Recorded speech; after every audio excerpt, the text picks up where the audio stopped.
Y por favor, señale su nombre y RUT ahora mismo. Perfecto. Muy buenas tardes, mi nombre es Daniela Rivera, RUT 15.133.240-4. Soy profesora de la Facultad de Derecho y directora del Centro de Derecho y Gestión de Aguas de la Universidad Católica. Perfecto.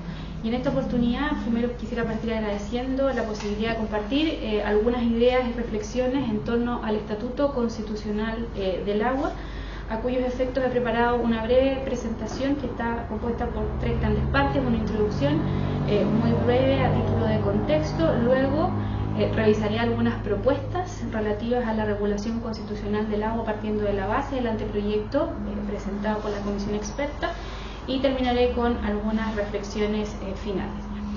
Como parte de la introducción, sin perjuicio que todos conocemos la crítica y delicada situación hídrica que experimenta nuestro país, simplemente mencionar algunas ideas como son la prolongada y severa sequía que experimenta el territorio nacional desde hace al menos 14 años, situación que no ha logrado ser modificada producto de las últimas precipitaciones. Sequía que se extiende no solo en la macrozona norte, sino que afecta a varias regiones del territorio. Existen también varios obstáculos y cortapisas para el logro de la seguridad hídrica en el país. Simplemente a título ejemplar, tenemos serios problemas para el abastecimiento de agua potable en varias localidades fundamentalmente rurales del país. Existe un nivel de conflictividad creciente en torno al uso de recursos hídricos en varias zonas del territorio nacional. No hay agua suficiente para el desarrollo sostenible de actividades productivas en varias localidades, entre otros puntos. Y por último, como parte de este contexto también, precisar que hay varios desafíos desde el punto de vista de la regulación y gestión de las aguas, particularmente asociadas, por ejemplo, a la implementación del nuevo Código de Aguas, producto de las últimas modificaciones experimentadas durante el año 2022, la implementación también de la Ley Marco de Cambio Climático del mismo año, y el inicio de una política pública de creación de los consejos de cuenca en el territorio nacional que está recién comenzando. En este contexto, entonces, el anteproyecto de Constitución aborda, por así decirlo, 4 grandes temáticas asociadas al agua en particular: la consagración de los derechos al agua y al saneamiento, la precisión de la naturaleza jurídica pública de las aguas vinculada al concepto de interés público, la identificación de los derechos de aprovechamiento como derechos reales y, por último, una serie de disposiciones transitorias que están asociadas a la reforma que tuvo el Código de Aguas el año 2022 y a la situación de los derechos de aprovechamiento. Me referiré a continuación a cada uno de estos puntos, haciendo una suerte de comparación entre el anteproyecto de la comisión experta y algunas propuestas de mejora, de precisión de este mismo texto. Primero, en lo relativo a la formulación de los derechos humanos al agua y al saneamiento, el artículo 16.29 del anteproyecto se encarga de consagrar el derecho al agua y al saneamiento, y aquí hay una precisión principal y primera que hacer.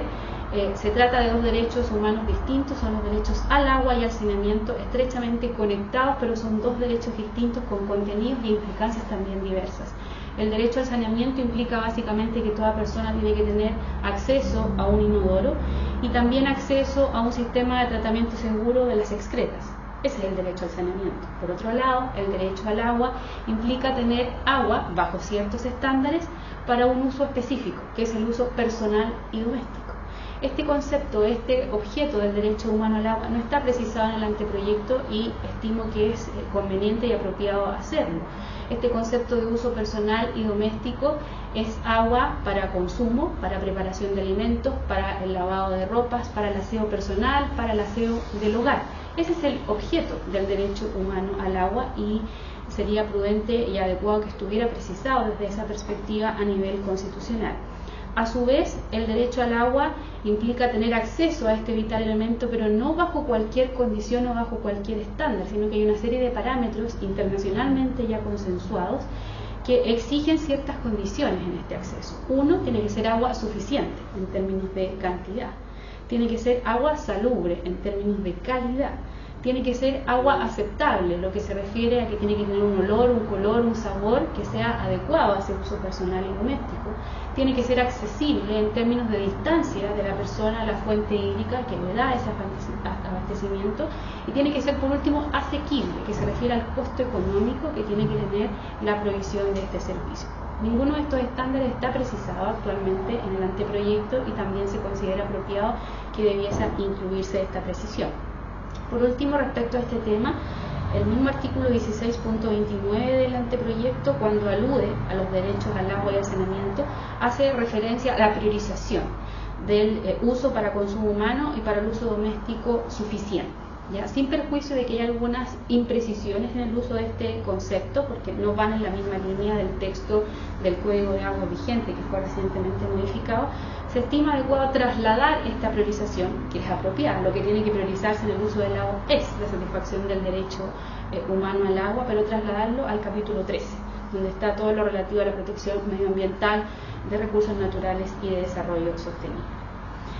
En segundo término, haré referencia a la figura de los derechos de aprovechamiento de aguas, lo que está contenido en el artículo 16.34 del anteproyecto, donde se parte haciendo referencia a la naturaleza jurídica del agua.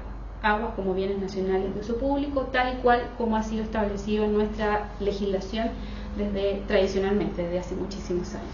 En este punto se propone, como primera precisión, trasladar la referencia a la naturaleza jurídica del agua hacia el capítulo 13 de Medio Ambiente, Recursos Naturales y Desarrollo Sostenible, y dejar en este punto, en este artículo 16.34, únicamente la referencia al título de asignación que le permite a cualquier persona usar una determinada cantidad de agua, que es el derecho de aprovechamiento de aguas. Es correcto que la precisión haga alusión a esta figura en cuanto derecho de contenido patrimonial, que se encuentra ciertamente protegido como cualquier bien incorporal por la garantía de la propiedad, esté incluido dentro de esta parte de la garantía de la propiedad, haciendo referencia a que se podrá constituir y limitar en función del interés público, porque se constituye sobre una porción de un bien nacional de uso público, y sí creo que podría agregarse la precisión que es un derecho real que recae sobre un caudal máximo de agua, no es sobre cualquier cantidad de agua, sino que sobre un caudal máximo que evidentemente podrá utilizarse también en función de la realidad de la fuente hídrica correspondiente. Y en tercer término, una alusión al capítulo de protección del medio ambiente, sostenibilidad y desarrollo, donde debieran incorporarse cuestiones evidentemente alusivas al medio ambiente, una precisión relativa al uso en general y conservación de los recursos naturales, parte del estatuto de las minas, parte también de lo relativo a un estatuto del agua. Me parece que quedaría un texto constitucional mucho más coherente si incorpora dentro de este apartado, dentro de este capítulo especial que tiene ya el anteproyecto, las alusiones relativas al agua. ¿Qué alusiones debiesen estar contenidas dentro de este capítulo especial? Primero, que las aguas en sus diversos estados o manifestaciones en el medio natural son bienes nacionales de uso público, tal cual como está contenido en otra parte del anteproyecto. Eso es lo que se propone o se sugiere trasladar al capítulo 13. ¿Y por qué la precisión de las aguas en sus diversos estados en el medio natural? Porque es allí donde las aguas son bienes nacionales de uso público. Una vez que un particular, en virtud de un derecho de aprovechamiento legítimamente constituido, capta o extrae de la fuente natural un determinado volumen y lo destina, por ejemplo, al regadío de un cultivo o a la potabilización de ese volumen para después la asignación o el abastecimiento de agua a la población, ese volumen de agua ya no es un bien nacional de uso público. Las aguas en sus fuentes naturales, en cualquiera de sus estados, evidentemente son bienes nacionales de uso público. A su vez, en este apartado, en este estatuto de este capítulo 13 en materia de agua, se propone que se delegue a la ley la tarea de regular no únicamente el uso, sino que también la gestión y la conservación de los recursos hídricos en función del interés público, dado la derivación de su naturaleza de bien nacional de uso público, e incluyendo herramientas efectivas para la reducción de la vulnerabilidad hídrica que afecta a varios territorios de nuestro país, particularmente en un contexto de cambio climático. Por último, parece también necesario, conveniente, adecuado que en este Estatuto del Agua, que forma parte de este capítulo 13, se establezca un deber del Estado de promover la seguridad hídrica. Ese es el concepto, la meta global hacia la cual están avanzando y trabajando gran parte de los países del mundo, lo están haciendo de distinto modo. En nuestro país ya se ha incorporado este concepto a nivel legal, en el Código de Aguas, en la Ley Marco de Cambio Climático.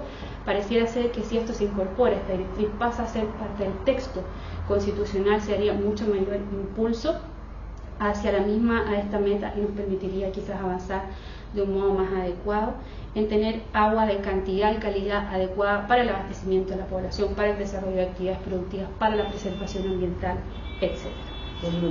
Y además, en este punto se sugiere precisar y trasladar la priorización del uso del agua para el consumo humano, como se había dicho previamente, es decir, trasladarla del punto relativo al derecho humano al agua y al saneamiento, dejarla en el Estatuto del Agua, especificando que se va a priorizar la satisfacción del derecho humano al agua.